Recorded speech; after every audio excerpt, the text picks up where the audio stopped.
My name is Brielle Carter. I'm 31, and up until a few months ago, I truly believed that kindness was my defining strength. Until I learned how easily the wrong person can twist it into an open door for exploitation. That Wednesday unfolded like every other. Steady, predictable. I sat at my office desk sorting through quarterly numbers, the soft chorus of tapping keys filling the air when my phone buzzed. Seeing Matthew's name light up the screen made me smile. We'd been together 2.5 years, sharing an apartment for the past 8 months. Usually, his messages were lighthearted. Dinner plans, a funny meme. But this one stopped me cold before I even opened it. We need to talk. The next lines hit like a slap. You're too kind. Kind girls get walked on. I need someone ruthless. For a second, I thought it was sarcasm, something meant to make me laugh. But when I opened the thread, it read like a neatly typed resignation note. You're wonderful, Brielle, caring, generous, but I can't be with someone who stays small. I want a partner who pushes to win in everything. You make life too easy, too comfortable. It's over. No call. No discussion, just a text message that ended 2.5 years of shared days, plans, and a future we'd already booked, Paris in the spring. I stared at the screen until the words blurred, their meaning dissolving into nothing. I didn't cry. I didn't shout. I just sat there under the harsh office lights, his words looping in my head. Too kind. When I finally drove back to the apartment we'd built together, my hands clutched the steering wheel until the color drained from my knuckles.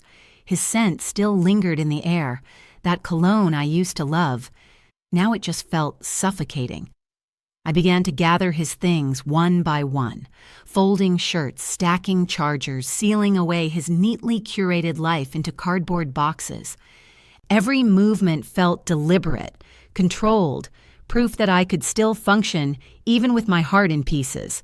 Then, as I lifted his planner, something slid free, a crisp white business card. Danielle Mercer, pharmaceutical entrepreneur. Scrawled notes ran across the back. Follow-up next week. Cocktails with tiny hearts drawn beside them. And suddenly, I remembered. 3 weeks earlier, he'd attended a networking event. I'd stayed behind that night to finish a report. The one he'd brushed off as too dull to bother with. So this was her, the ruthless woman he admired. Sitting on the edge of our bed with her business card in my hand, I felt the sting of irony sharper than any heartbreak. He'd traded me for someone who embodied his idea of success. Maybe she was bolder, flashier, more relentless. Maybe what he really wanted was the illusion of passion that comes wrapped in noise and ambition. I set the card carefully atop the box of his belongings, then opened our message thread and typed only 2 words. You're right. After a moment, I added, your things will be ready by Friday.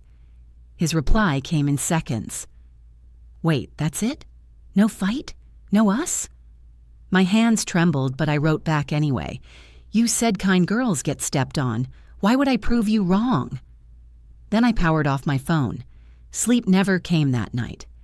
Every faint sound and the clock's tick, the hum of the refrigerator, felt like the universe mocking me. I kept replaying fragments of our life together, late-night grocery runs, his hand resting lightly on my knee during long drives, the endless talk of someday. All those moments collapsed into one realization. He'd confused kindness with fragility. By morning, grief had cooled into something sharper, focus. Standing before the mirror, hair pulled tight, eyes swollen from the night before, I whispered to my reflection, you wanted ruthless? Congratulations, you built her. At work, I walked straight into my boss, Tom's office. He glanced up, startled. Brielle? Everything all right? No, I said evenly, but it will be. I'm applying for the senior director role. I've been managing Davidson's projects since his surgery, and mine, and I've earned it. He blinked, caught off guard. I didn't know you were interested. I've been interested, I replied. I just stopped waiting to be seen. By afternoon, HR called. Promotion approved, 40% raise, corner office. I left the meeting trembling, not from vengeance, but from relief, a quiet, steady kind. 2 weeks later, Matthew showed up for his boxes. He looked smaller somehow, drained of that effortless charm he once wielded so easily. Standing in the doorway, he hesitated. "Brielle," he began softly, "can we talk?" "No," I said, "please." I cut him off. "Danielle, right?" "Let me guess. She turned out to be ruthless." He winced, his expression crumpling. "How did you know?" he asked quietly. I only lifted a shoulder. "Winners find each other," I said. His gaze dropped, the spark gone. For the first time, I saw him for what he truly was. Not the man I once adored, but a boy still chasing validation. When he finally walked out, the silence he left behind didn't ache. It breathed. The place felt lighter, reclaimed. Empty, yes, but fully mine. That weekend, I decided to go to a charity gala. One I'd always skipped before because Matthew used to claim such events were dull unless you were there to network. This time, I went alone. That's where I saw Sebastian, tall, poised, with the kind of presence that turned small talk into melody. I recognized him immediately, Matthew's supposed rival in PR. We met a few times when I was still just the girlfriend. He smiled as if he'd been expecting me. "Brielle Carter. I almost didn't recognize you. You look..." He paused, searching for the word. "Free." I laughed. The first genuine laugh I'd heard from myself in weeks. "That's one way to put it," I said. We talked for hours about work, ambition, balance, and how so many confuse drive with cruelty. When I told him about the breakup, he winced. He actually said kind girls get stepped on? Word for word? I nodded. Sebastian shook his head slowly. Then he's never met someone strong enough to stay kind. That sentence echoed in my mind long after I got home. My phone was lighting up. 5 missed calls, 2 messages. I made a mistake. I miss you. I didn't respond. I opened the balcony doors and let the city's hum drift through the night air. For the first time in months, I didn't feel diminished or trampled. I felt awake. Maybe Matthew had been right in one small way. Kind women do get hurt, but only until they realize that gentleness isn't the same as weakness. And I decided I would never again be someone's cautionary tale. When dawn came, I woke not from restlessness, but from peace. The air felt crisp, the quiet clear rather than lonely. My promotion still didn't feel real. Senior director glowing at the top of the HR email like proof that his version of me had been a lie. For years, I'd believed humility spoke loud enough. I'd learned now that silence only erases you. At the office, the atmosphere had shifted. People glanced up as I walked past, their looks a mix of surprise and newfound respect. My assistant, Emma, beamed as she handed me my new access badge. "Boss lady suits you," she said. "Guess it does," I replied, but beneath the poise, a small, uncertain voice stirred. What if this isn't who I really am? That night, the answer came ringing. Matthew called. Twice. I let the phone ring out. Then the text appeared. "You were right. Danielle isn't who I thought she was. She's been arrested. Please, can we talk?" I stared at the words for a long time, the irony settling in like cold air. Arrested? I typed her name into the search bar.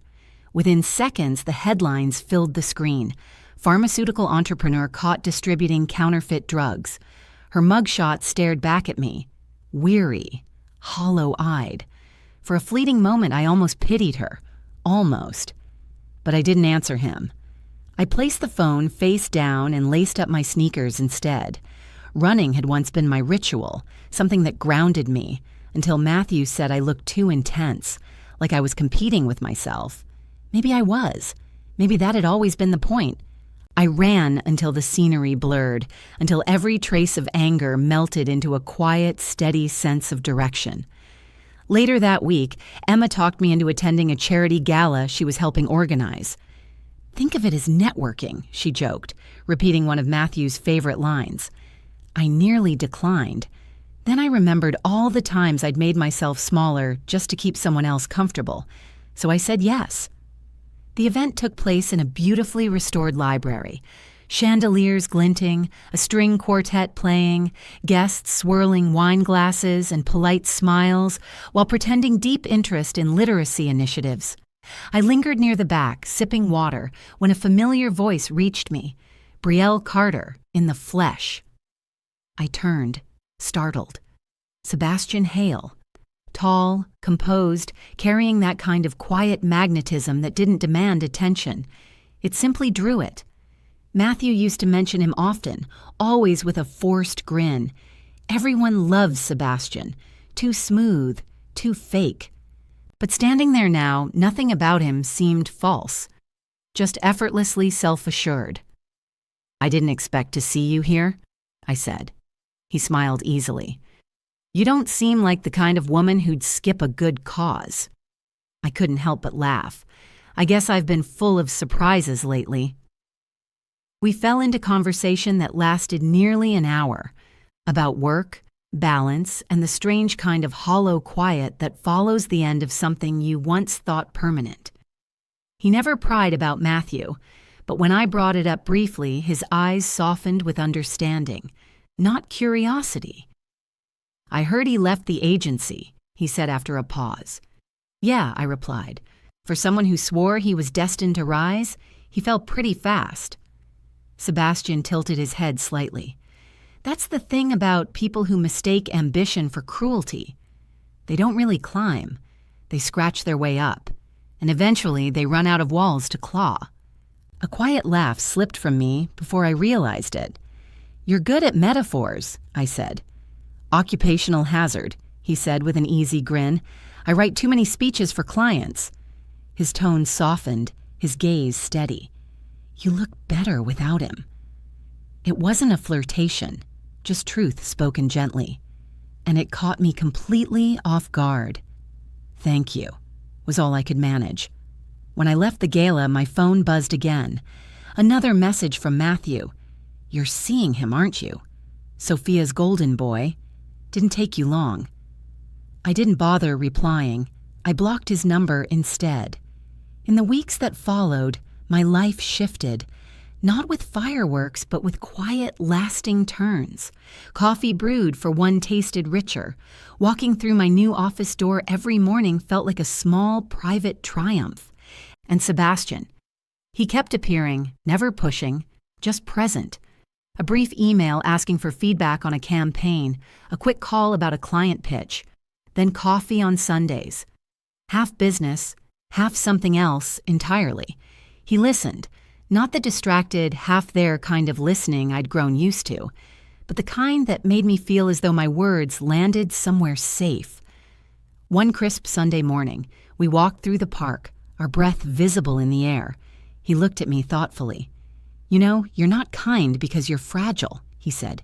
"You're kind because it takes real strength to stay good in a world that rewards cruelty. That's rare." His words sank deep, loosening something inside me. I smiled, though part of me trembled, because I realized how long I'd spent trying to erase my softness just to prove I could be hard enough to survive. For the first time, I understood. I didn't crave revenge anymore. What I wanted was renewal. Not everyone welcomed the change. One afternoon over lunch, my coworker Jason chuckled, "Ever since the promotion, you've got more edge." What happened? Leadership seminar or heartbreak? "Both," I said with a calm smile. "One taught me to stand tall. The other taught me never to kneel." By mid-February, the company newsletter announced my promotion to everyone. My photo, smiling, confident, circulated through LinkedIn like a quiet victory flag. It didn't take long for Matthew to find it. From a fake account, he left a comment. "Amazing what heartbreak can do.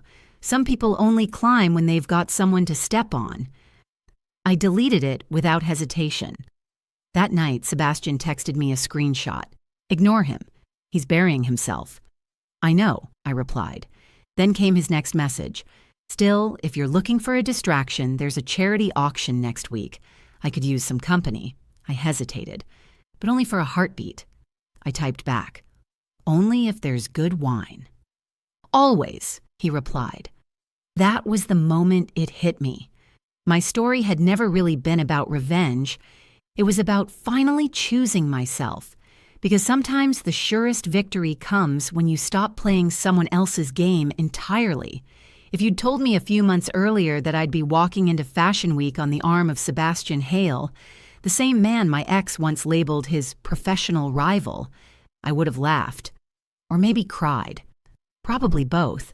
But life loves its irony, especially when it arrives dressed in grace.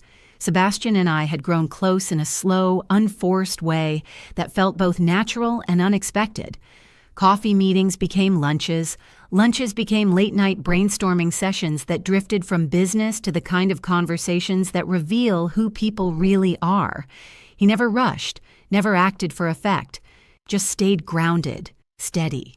So when he invited me to a fashion preview event teasing strictly business, I only hesitated for a heartbeat before saying yes.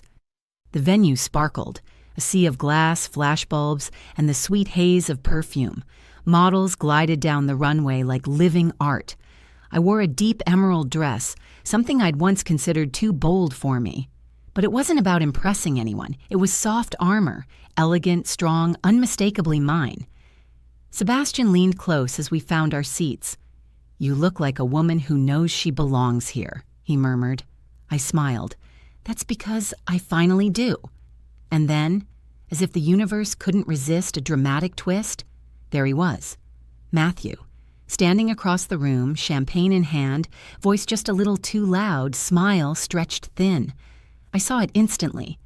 The flicker of tension beneath his charm, the quick clench of his jaw as his eyes found me. Then Sebastian.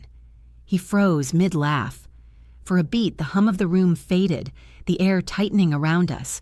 I could almost hear the fragile crack forming behind his polished facade. He started toward us.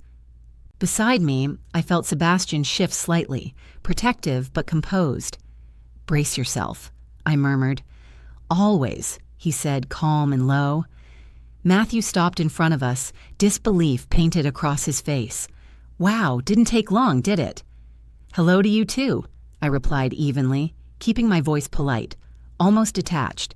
He gave a brittle laugh. "So this is it? You and him?" The perfect little revenge story. Sebastian's jaw tightened, though his tone stayed smooth.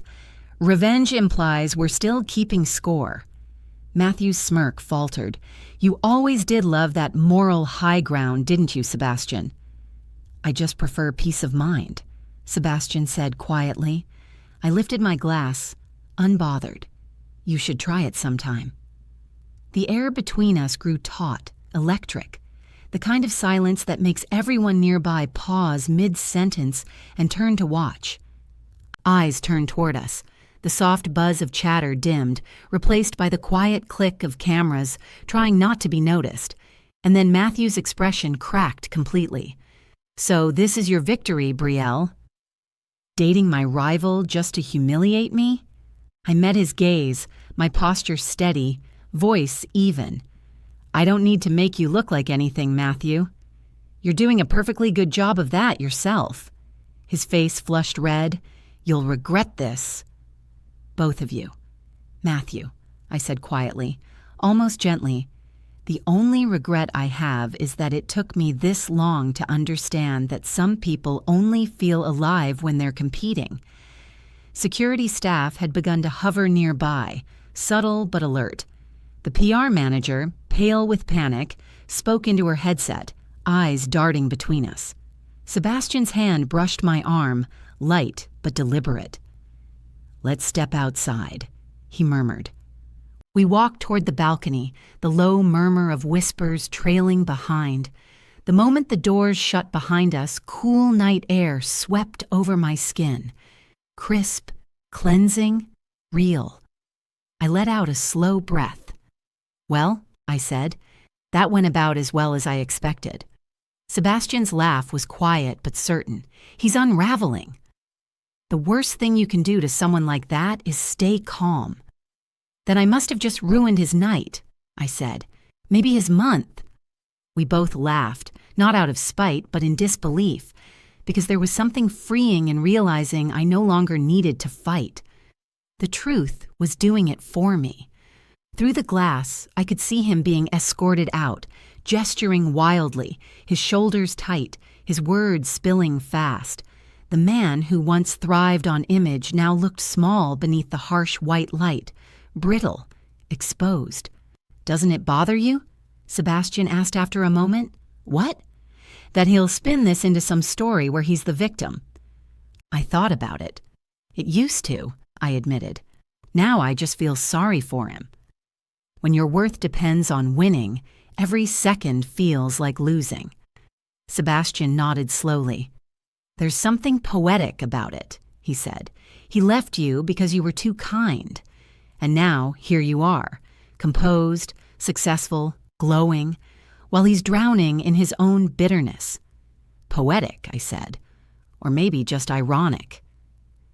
Later that night, after the event ended, I came home to dozens of messages. Friends, colleagues, even reporters. "Was that your ex who caused a scene? You handled it like a queen." I didn't respond to any of them. Instead, I made tea, curled up on the couch, and powered off my phone. Let the world chatter. They could have their headlines, their opinions. For once, my story was mine alone. Still, as I sat there watching the city shimmer through the glass, a faint unease stirred, a whisper I couldn't quite silence. Men like Matthew don't fade quietly. They erupt, and when they do, they make sure the fallout touches everyone close enough to care. I had no idea then just how far Matthew would go. The first cracks showed quietly, like the faint rumble before a storm. It started online, small, ambiguous posts that could have been overlooked if you weren't paying attention. Some people build success on betrayal. Not everyone who smiles is kind. I gave my heart to a snake. No names, no tags, just enough venom to let everyone guess. Those who knew our history didn't need clues. His followers, colleagues, fashion insiders, old friends, filled the comments with sympathy emojis and comforting words. Victimhood photographs well when it's styled as heartbreak. I told myself to ignore it. "He's just venting," I said. I wanted that to be true. But the posts kept coming, sharper, longer, hungrier for attention. Soon I was cast as the scheming woman who'd seduced her ex's rival for vengeance, and Sebastian became the narcissistic thief who had stolen Matthew's ideas, clients, and life. At first we laughed. It felt too ridiculous to take seriously. But laughter doesn't last when rumors start crawling into boardrooms. One Monday morning, Emma walked into my office, face drained of color. "Brielle," she whispered, holding out her phone. "You need to see this." The headline on a gossip site blazed across the screen. "PR scandal, ex-agency manager, betrayed by former partner and rival executive." No names mentioned, but the timeline, the industry, even the phrasing. It was us. I stared at the article until the words blurred. That night, Sebastian showed up at my place with takeout and wine, calm in a way I couldn't match. "We'll handle it," he said, pouring 2 glasses like we weren't watching our reputations unravel in real time. "How?" I asked. "By not reacting." "He's trying to bait us," he said simply. I pressed my palms to my temples. "You're too calm." "I've seen people like him before," he said, voice steady. "The loudest ones always collapse first." But the collapse came sooner than either of us imagined. 3 days later, my building's security desk called. "Ms. Carter," the guard said, "there's a man here claiming to be your fiancé." The word slammed into me. "My what?" "He's insisting," the guard continued. "Would you like us to call the police?" "No," I said, my voice cold, steadier than I felt. "I'll come down." The lobby lights were harsh and clinical, making everything feel too exposed. And there he was, Matthew, standing by the reception desk, eyes wild, suit rumpled, tie hanging loose.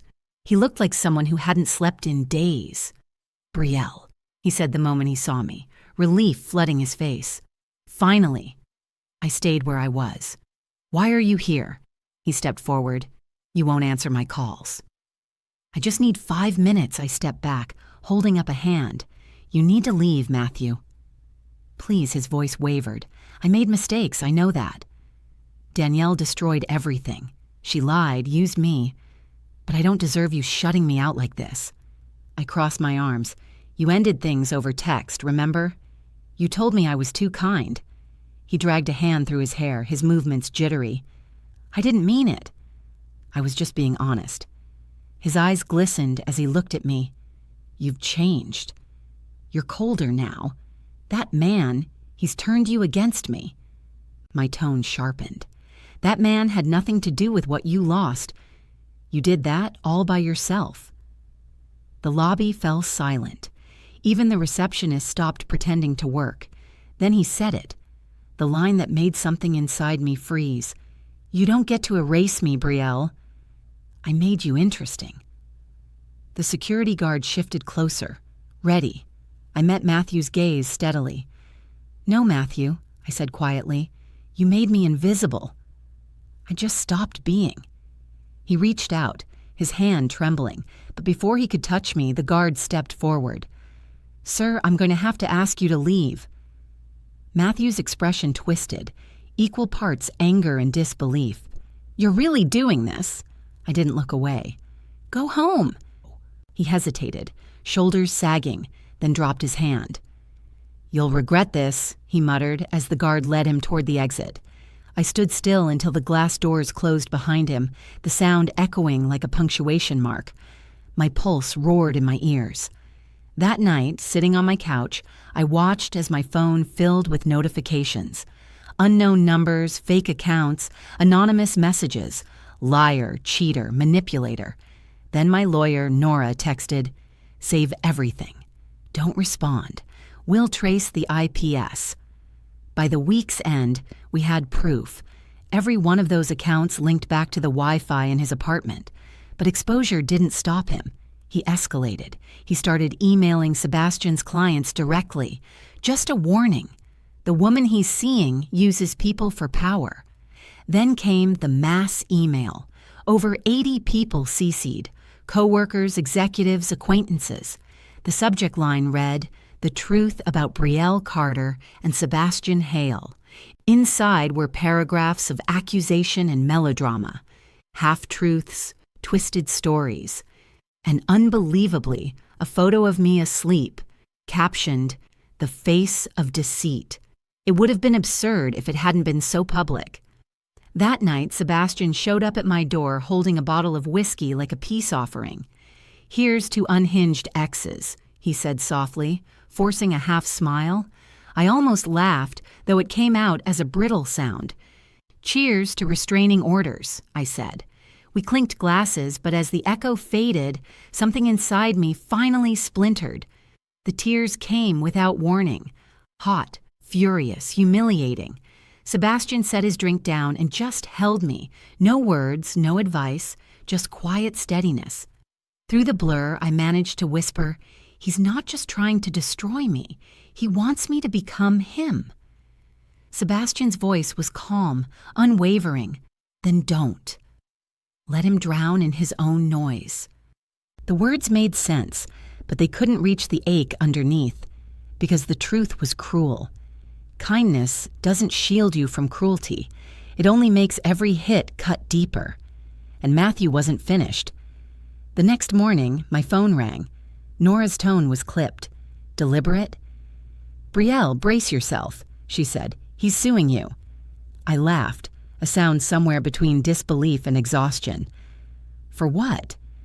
For emotional distress, she replied, and something he's calling strategic heartbreak. Strategic heartbreak. That was the moment it stopped being grief and became war. I used to think courtroom dramas exaggerated everything. The theatrics, the tension. But then I saw Matthew walk in. The navy suit was sharp, pressed within an inch of perfection, but it couldn't hide the unraveling underneath. His smile was stretched too thin. His eyes darted like someone clinging to a script that no longer made sense. I recognized that look. Desperation disguised as control. Nora leaned close and whispered, "Let him perform." "We'll win with silence," I nodded, fingers gripping the table edge, palms slick. The case itself was absurd. Intentional emotional distress, psychological manipulation, reputational sabotage. According to him, I was a scheming mastermind who had seduced his rival to destroy his career and self-worth. He even claimed I'd orchestrated some grand moral image campaign to make myself look pure while he suffered. Translation: I'd moved on, and it infuriated him. His attorney, young, eager, too confident, rose first. "Your Honor, my client has endured a deliberate campaign of humiliation." Ms. Carter began a public relationship with Mr. Hale within days of ending hers with Mr. Rivers. The intent to wound him was obvious. Nora stood slowly, her calm cutting sharper than any outburst. "Your Honor, Ms. Carter's so-called campaign consists of being promoted and attending professional events.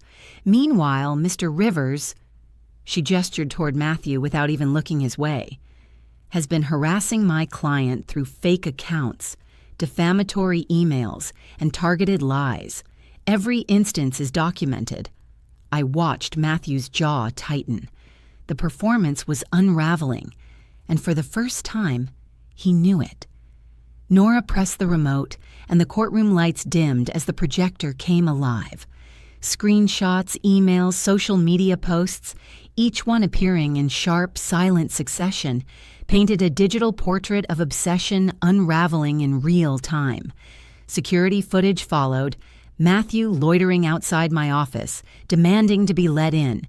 The whispers in the gallery grew louder. Matthew's attorney tried to object, but Nora didn't pause.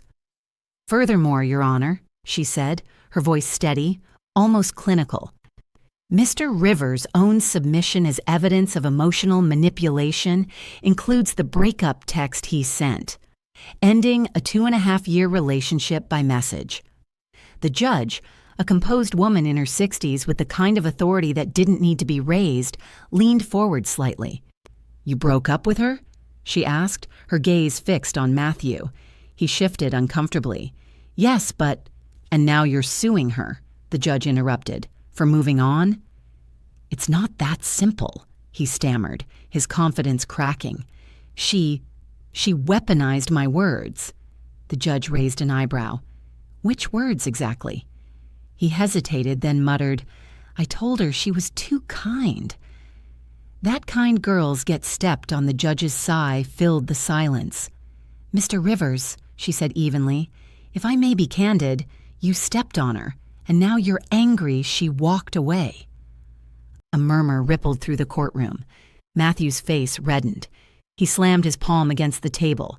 "She made me a joke." Everyone laughs behind my back. Nora didn't even blink. "And who, exactly, told everyone about the breakup? Who leaked those stories to the blogs?" He froze, caught in his own web. The judge's tone cut through the air like glass. "Mr. Rivers, this is not therapy.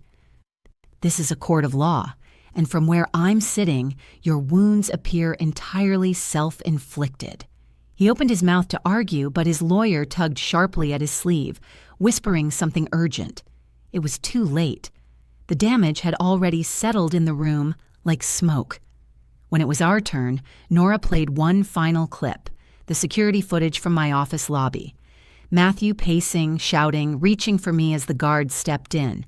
The timestamp lined up perfectly with the date he'd claimed was his peaceful reconciliation attempt. The judge leaned back, unimpressed. "Peaceful, you say?" she murmured. Matthew's lawyer dropped his pen. When the verdict came, it landed swift and final. "Case dismissed," the judge declared. "The court finds no basis for Mr. Rivers' claims. The defendant's motion for a restraining order is granted. Mr. Rivers is to remain no less than 500 feet away from both Miss Carter and Mr. Hale, effective immediately." The gavel came down. Sharp, absolute. For a moment I couldn't move. My mind lagged, as if waiting for permission to believe it. Then Nora leaned in close and whispered, "You're free." Across the room, Matthew stood frozen, his face mottled with anger, tears welling not from sorrow but rage. "This isn't fair," he shouted. "She ruined my life." "She stole everything from me." The judge's voice sliced through his outburst, cold and final. "Mr. Rivers, sit down, before you prove our point even further." "No, Mr. Rivers," the judge said, voice cool and final. "You handed it to her the day you walked away." That single line broke something in him. His shoulders slumped, his composure shattered, and he began muttering under his breath, fragments about betrayal, destiny, injustice. Security stepped forward as he suddenly shouted, "You'll regret this, Brielle. You'll regret making me your villain." The heavy courtroom doors slammed behind him, the echo rolling through the chamber like an exorcism. I didn't move.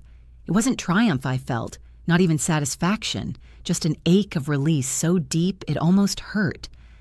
Outside, Sebastian waited in the hallway, leaning against the wall, his expression calm but unreadable. When he saw me, a faint smile softened his face, patient, proud. "Did we win?" he asked. "We survived," I said. He handed me a coffee. Oat milk with cinnamon, just how I liked it. "That's the better kind of win," he murmured. When we stepped out into the sunlight, the flashes hit us immediately. Reporters swarmed, voices overlapping. "Miss Carter, do you have a comment? Was it true you dated your ex's rival? Do you regret anything?" I paused, turned just enough to meet their lenses, and said evenly, "Only that I ever apologized for being kind." The rest wrote itself. Kind woman wins lawsuit against bitter ex. PR manager's case crumbles after ex's calm defense. The woman he called too kind gets the last word. By evening, it was everywhere. Headlines, news feeds, commentary threads.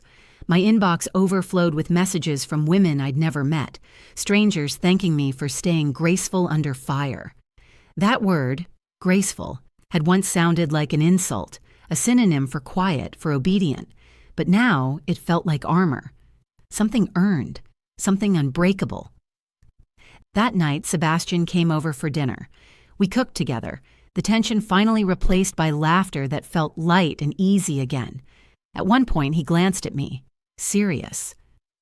"You know what I admire most about you?" I smirked. "My sarcasm?" He smiled. "Your restraint." You could have destroyed him, but you didn't. You chose peace. I thought about that. "Maybe that's the difference between us," I said finally. He mistook kindness for weakness. I learned its strength. The quiet kind, Sebastian nodded, eyes warm. The kind that wins wars without starting them. For a while, we just sat in that silence, not empty, but complete. The kind that feels like closure. That night, for the first time in months, I slept soundly, dreamless, untouched by his shadow.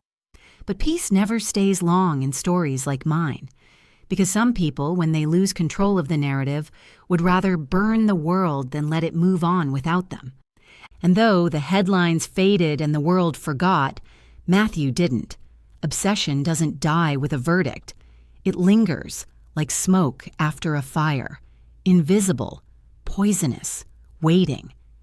2 weeks after the verdict, an email from HR landed in my inbox. Anonymous reports have surfaced online alleging you falsified your promotion through unethical conduct. Attached was a screenshot from a fake account. The phrasing, the tone, the punctuation, all too familiar. I didn't even need to finish reading to know whose fingerprints were on it. Nora took charge immediately. "We'll issue a cease and desist," she said, her voice steady, efficient. "Same lawyer, same tactics." He'll fold again, and legally he did. Emotionally, though, he simply shifted the battlefield. Within a month, Matthew lost his job. The company couldn't overlook the gossip, the screenshots, or the courtroom debacle. Every bridge he'd built burned. His once polished LinkedIn went dark. His Instagram bio quietly changed. Healing from betrayal, teaching others to spot narcissists.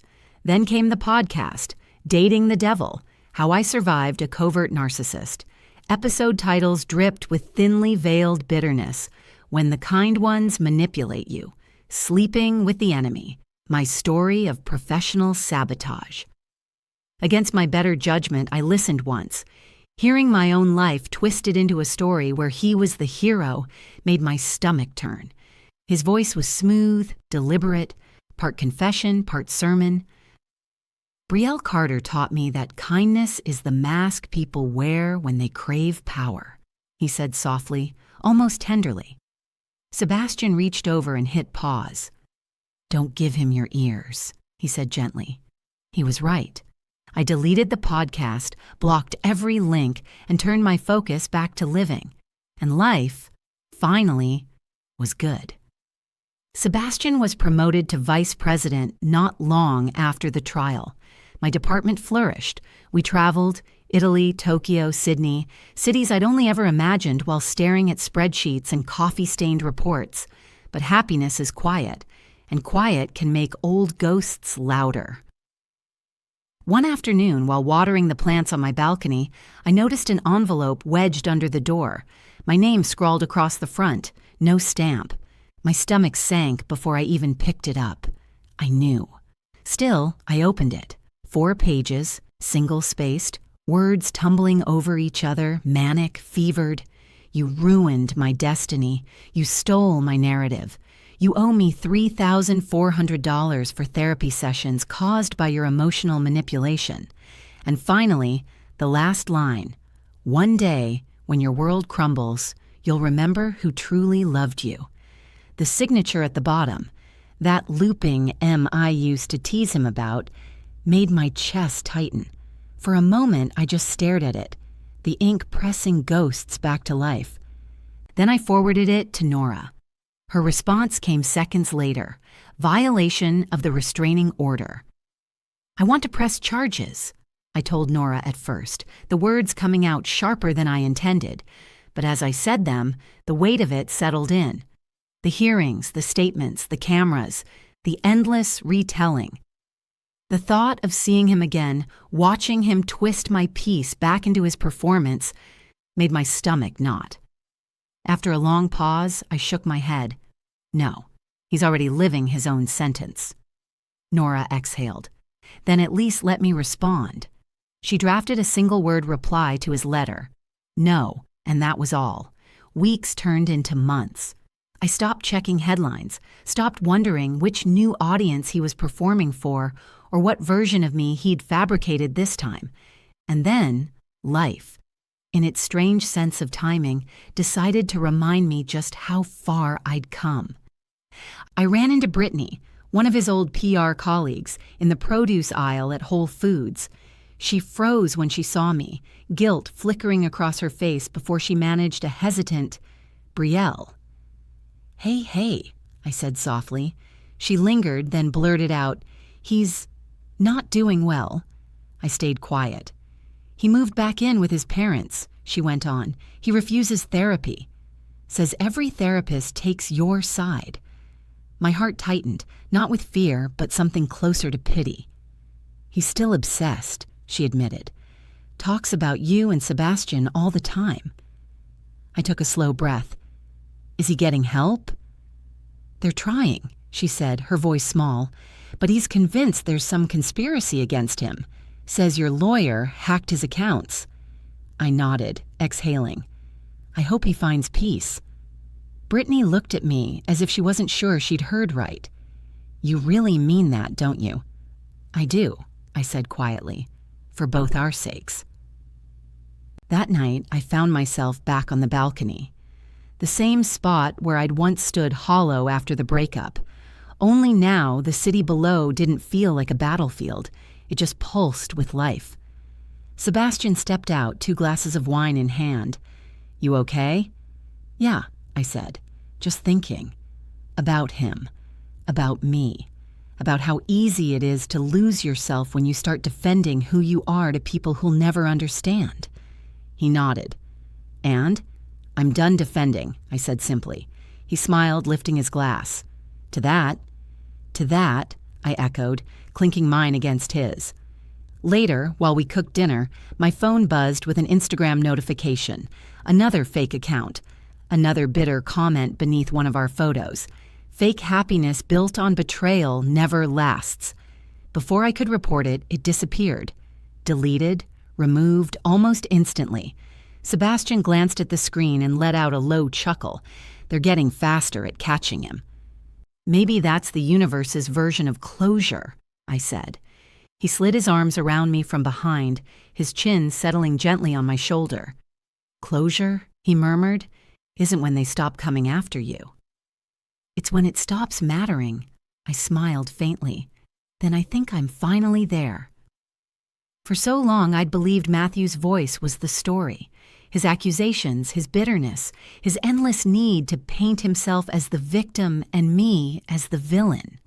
But standing there in a kitchen that smelled of garlic and calm, I finally understood the truth. He hadn't ruined me. He'd revealed me. I wasn't the woman who got stepped on anymore. I was the one who'd learned to walk away. Steady, unflinching, without ever looking back. It's strange how quiet victory sounds. No applause, no swelling music. Just the low hum of the dishwasher, the aroma of coffee drifting through the air, and the stillness of a morning untouched by fear. 8 months had passed since that breakup text. The one that began with "You're too kind." I still remembered every word, burned into memory like a scar that no longer hurt, but still spoke of survival. Some wounds aren't meant to disappear. They're meant to remind you how strong you became while bleeding. Now I wake beside Sebastian in a home we built piece by piece. Morning light filters through linen curtains. A photo from Tuscany hangs on the wall. Laughter captured mid-breath. Work feels lighter. Life feels earned. Sometimes when the sun hits the glass just right, I catch my reflection and think, so this is what peace looks like. Not loud, not polished, just quietly, deeply lived. One Saturday over breakfast, Sebastian glanced up from his phone. Guess who resurfaced? I didn't even need to ask. Matthew? He nodded. Posted a video. How to heal from betrayal, my journey through the storm. Only a few hundred views. Therapy through self-pity, I muttered. Should I report it? He asked. I shook my head. No. Let him talk to his own echo. Sebastian studied me for a moment, then said softly, You really don't hate him, do you? I stirred my coffee, watching the swirl fade into calm. No. Hating him would mean he still matters. A small smile tugged at his lips. You know, he said, that's what I've always admired most about you. You never let him turn you into him. I looked up, meeting his eyes. Kindness isn't about staying soft, I said quietly. It's about staying human. We sat for a while in the kind of silence that doesn't need rescuing. Two people who understood each other without filling the air. Later that afternoon, I started unpacking the few old boxes I'd avoided since the move, the ones holding what was left of my past life. Inside were the small ghosts of another chapter. Matthew's chipped coffee mug, a postcard from Paris with our handwriting tangled together, and a little gratitude journal I hadn't opened in almost a year. The last entry was dated the night before the breakup. Grateful for love that feels safe. I closed it gently, a faint ache behind my ribs. Maybe love isn't supposed to feel safe all the time. Maybe it's meant to test what's fragile so that only what's strong survives. That evening, I joined my team for dinner. Mostly women, smart and ambitious, all carrying their own quiet battles. We talked about leadership, burnout, ambition, and the price women pay for being too much or not enough. Toward the end, Lily, one of the younger analysts, looked at me hesitantly. Can I ask something personal? Of course, I said. How do you stay kind in a job where everyone's out for themselves? I smiled, not because it was an easy question, but because it wasn't. You draw lines, I said. You stay kind, but you stop apologizing for it. You help people, but you don't set yourself on fire to keep them warm. You treat others with decency, even when they don't earn it, because it's about who you are, not who they are. She nodded slowly. That's harder than it sounds. Yeah, I said softly, but worth it. Later, I walked home alone through the cool evening air, that quiet kind of breeze that feels like forgiveness for things you should never have blamed yourself for. When I stepped inside, Sebastian was on the couch, reading. He looked up and smiled. Good night? Yeah, I said, hanging my coat. I think I helped someone tonight. You always do, he said. I sat beside him, leaning my head against his shoulder. Do you ever think about how different things could have been? You mean if you'd never left him? I nodded. He thought for a moment, then said, Then you wouldn't have found you. And maybe that was the real ending. Not the courtroom, not the headlines, not even the victory, just the quiet realization that somewhere beneath all the noise and blame, I'd finally uncovered who I was. As I drifted toward sleep, city lights blinked softly through the window, steady and alive. I thought about the woman I used to be, the one who mistook kindness for weakness, silence for grace, and people-pleasing for love. If I could speak to her now, I'd tell her this. They will call you too kind, too forgiving, too soft. Let them. The world needs women who remain gentle and still refuse to break. Be kind, but never quiet. Be strong, but don't be cruel. Win not because they underestimated you, but because you finally stopped underestimating yourself. The next morning, over coffee, Sebastian looked up from his mug. Do you think he'll ever move on? I turned toward the window, watching the sunrise carve gold into the gray sky.